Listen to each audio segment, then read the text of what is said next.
இந்தியாவில் ஒரு மசோதா சட்டமாக வேண்டுமாயின் அது மக்களவையில் நிறைவேற்றப்பட வேண்டும். லோக்சபா, மாநிலங்களவையில் நிறைவேற்றப்பட வேண்டும். ராஜ்யசபா, பிறகு ஜனாதிபதி கையெழுத்திட வேண்டும். அப்பொழுதுதான் ஒரு மசோதா சட்டமாக மாறும். சட்டத்தை மீறினால் நாம் தண்டிக்கப்படுவோம். சரி, இதெல்லாம் ஒரு பக்கம் இருக்கையில் லோக்சபாவில் நமக்கு தெரியும், பாஜக இந்த முறை தேர்தலில் தனி பெரும்பான்மை பெற முடியவில்லை. 272 எடுத்தால் ஆட்சி அமைக்கலாம் என்ற நிலை. பாஜக மட்டும் 240, 32 தேவைப்பட்டது. கூட்டணி கட்சிகளிடமிருந்து அது வந்துவிட்டது. தற்பொழுது கூட்டணி ஆட்சி நடைபெற்று வருகிறது. நிதிஷ்குமாரும் சந்திரபாபு நாயுடுவும் மிக முக்கிய அரசியல் தலைவர்களாக கூட்டணி கட்சியில், ஆளும் கட்சியில் இருப்பது குறிப்பிடத்தக்கது. மாநிலங்களவை, ராஜ்யசபாவில் என்ன செய்தி அப்படின்னு சொல்லி கேட்டீங்கன்னா, மாநிலங்களவையில் பெரும்பான்மையை இழந்தது பாஜக கூட்டணி. இதற்கான காரணம் என்ன? 4 எம்பிக்களின் பதவிக்காலம் நேற்று முடிந்து விட்டது. இந்தியா கூட்டணியின் எண்ணிக்கை என்ன, யாருக்கு பலம் அதிகம் என்று பார்த்து விடுவோம். அதற்கு முன்பாக ராஜ்யசபா எப்படி காட்சியளிக்கிறது பார்ப்போம்.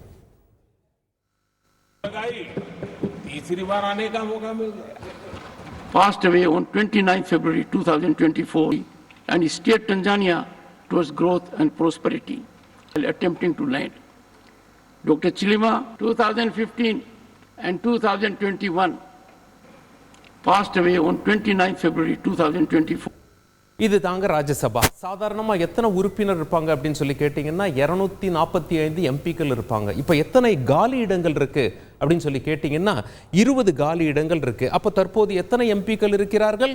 225 இருக்காங்க. அப்போ பெரும்பான்மை என்ன? பாதிக்கு 1 மேல 113 இருந்தால் மசோதாக்கள் நிறைவேற்றப்படும். ஆனால் பாஜக கூட்டணி வசம் இருப்பதோ 101 மட்டும்தான். இந்தியா கூட்டணி வசம் இருப்பதோ 87 மட்டும்தான். சரி, முக்கியத்துவம் பெறும் இரு கூட்டணிகளில் இல்லாத கட்சிகள், அதாவது இந்தியா கூட்டணியிலும் இல்லாமல் பாஜக கூட்டணியிலும் இல்லாமல் இருக்கும் ஒரு சில கட்சிகளுக்கு மவுசு அதிகரித்திருக்கிறது. காரணம் என்ன?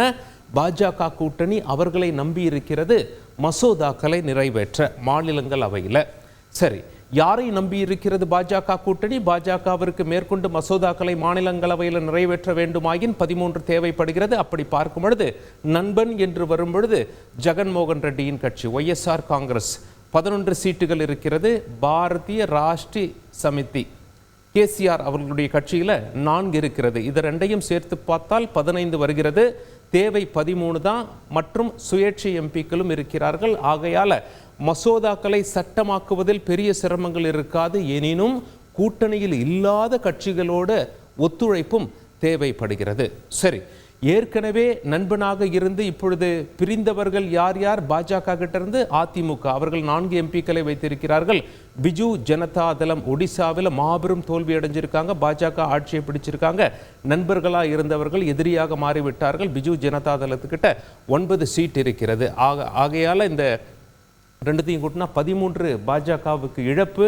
எனினும் கூட்டணியில் இல்லாதவங்க கை கொடுப்பார்கள் என்று பாஜக உறுதியாக நம்புகிறது. சரி, எப்படியும் ஒரு 20 காலி இடங்கள் இருக்குல்ல, அதற்கு தேர்தல் நடைபெறும். தேர்தல் நடந்தால் பாஜகவிற்கு எத்தனை இடம் கிடைக்கும்? 13 கிடைத்து விடுமா என்று கேட்டீர்களாயின் இல்லை, 9 மட்டுமே கிடைக்க வாய்ப்பு இருக்கிறது. ஏன் அப்படின்னா, ராஜ்யசபா எம்பிக்களை மக்களாகிய நாம் ஓட்டு போட்டு தேர்வு செய்வது கிடையாது. நாம் ஏற்கனவே ஓட்டு போட்ட எம்எல்ஏக்கள் தான் அங்கே போய் ஓட்டு போடுறாங்க. ஒரு கட்சி மாநிலத்தில் எத்தனை எம்எல்ஏக்களை கையில் வைத்திருக்கிறதோ அதை பொறுத்து அந்த கட்சிக்கு ராஜ்யசபா உறுப்பினர்கள் கிடைப்பார்கள். அப்படி பார்க்கும் பொழுது பாஜக வெவ்வேறு மாநிலங்களில் கைவசம் இருக்க எம்எல்ஏக்களை வைத்து பார்க்கும் பொழுது 9 ராஜ்யசபா எம்பிக்கள் மாநிலங்களவையில் புதிதாக வரலாம். ஆனால் 9 பத்தாதே, 13 தேவைப்படுகிறது.